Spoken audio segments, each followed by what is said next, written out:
ही chemistry box आहे. हे घरातील सामान आहे. यापासून आपण रासायनिक अभिक्रियेच्या जवळपास 30 संकल्पना स्पष्ट करू शकतो. उदाहरणार्थ हे इनो आहे. हे पाणी टाकल्यानंतर हे शीघ्र अभिक्रिया आहे आणि याचा अर्थ असा होतो की कार्बन डायऑक्साईड ज्वलनास मदत करत नाही.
आता काय होतं, इकडचं थांबल्यावर बघायचं.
नाव श्वेता दिगंबर मेंढे. मी आता 9वीमध्ये शिकत आहे.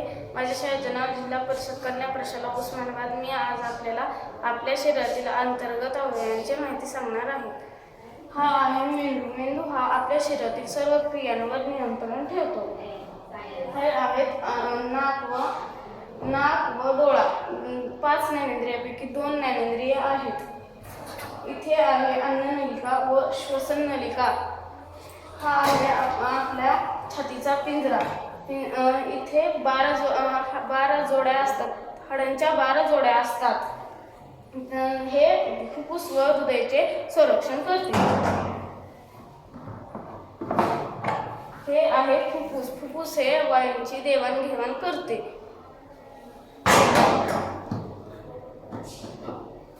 हे आहे हृदय. हृदय हे सर्व अवयवांना रक्त पुरवठा करते.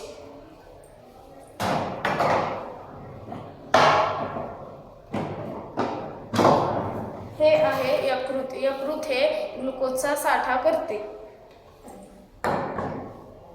हे आहे जठर. जठर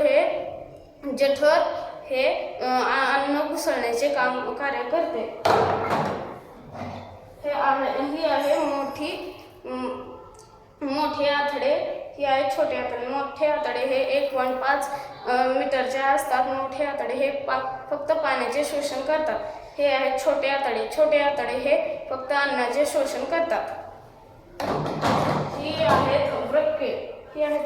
व्रके हे आपल्या शरीरातील टाकाऊ पदार्थ उत्सर्जन वाहिनीनुसार बाहेर टाकतात. माझं नाव पठाण ऐमन हैदर खान. मी इयत्ता 9वीमध्ये शिकत आहे. आज मी प्रकाशाचे परावर्तन यामधील प्रकाश आरशाबद्दल सांगणार आहे.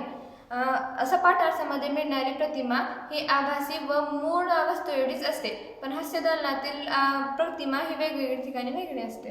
उदाहरणार्थ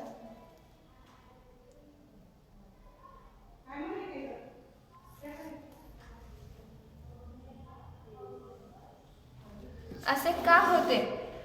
कारण आरशाचा पृष्ठभाग हे सपाट नसून वेगवेगळ्या ठिकाणी वेगवेगळी वक्रता असते. त्यानंतर दोन सपाट आरसे घेतले असतात.